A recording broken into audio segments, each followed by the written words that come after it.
FIFA under 17 ലോകകപ്പിന്റെ ആവേശപൂരത്തിന് ഖത്തറിൽ ഇന്ന് തുടക്കം. ചരിത്രത്തിലാദ്യമായി 48 ടീമുകൾ മാറ്റുരയ്ക്കുന്ന ടൂർണമെന്റാണ് ഇത്തവണത്തേത്.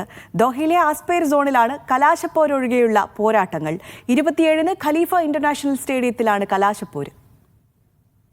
ലോകകപ്പിന്റെ അതിഗംഭീരമായ വിജയത്തിന് ശേഷമാണ് അണ്ടർ 17 ലോകകപ്പിന് ഖത്തർ വേദിയാകുന്നത്.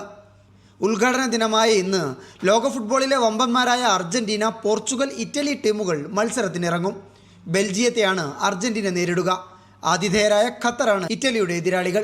4 വീതം രാജ്യങ്ങൾ ഉൾപ്പെട്ട 12 ഗ്രൂപ്പുകളാണ് ടൂർണമെന്റിൽ ആകെയുള്ളത്. പ്രാഥമിക ഘട്ടത്തിൽ ഒരു ദിവസം 8 മത്സരങ്ങൾ നടക്കും. നവംബർ 11-ന് ആദ്യഘട്ടം പൂർത്തിയാകും. ഇതോടെ ടീമുകൾ പകുതിയായി ചുരുങ്ങും. നവംബർ 27-ന് ഖലീഫ ഇന്റർനാഷണൽ സ്റ്റേഡിയത്തിലാണ് കലാശപ്പോര്. കളി കാണാനെത്തുന്നവർക്കായി ഫാൻ സോൺ അടക്കം വലിയ സൗകര്യങ്ങളാണ് ആസ്പയറിൽ ഒരുക്കിയിട്ടുള്ളത്. വൈകിട്ട് 4 മുതൽ 8 മണി വരെ സാംസ്കാരിക പരിപാടികളും അരങ്ങേറും. ലോകത്തിന്റെ വിവിധ ഭാഗങ്ങളിൽ നിന്നുള്ള ആരാധകർ കളി കാണാനായി ഖത്തറിൽ എത്തിയിട്ടുണ്ട്. Media 1 Doha.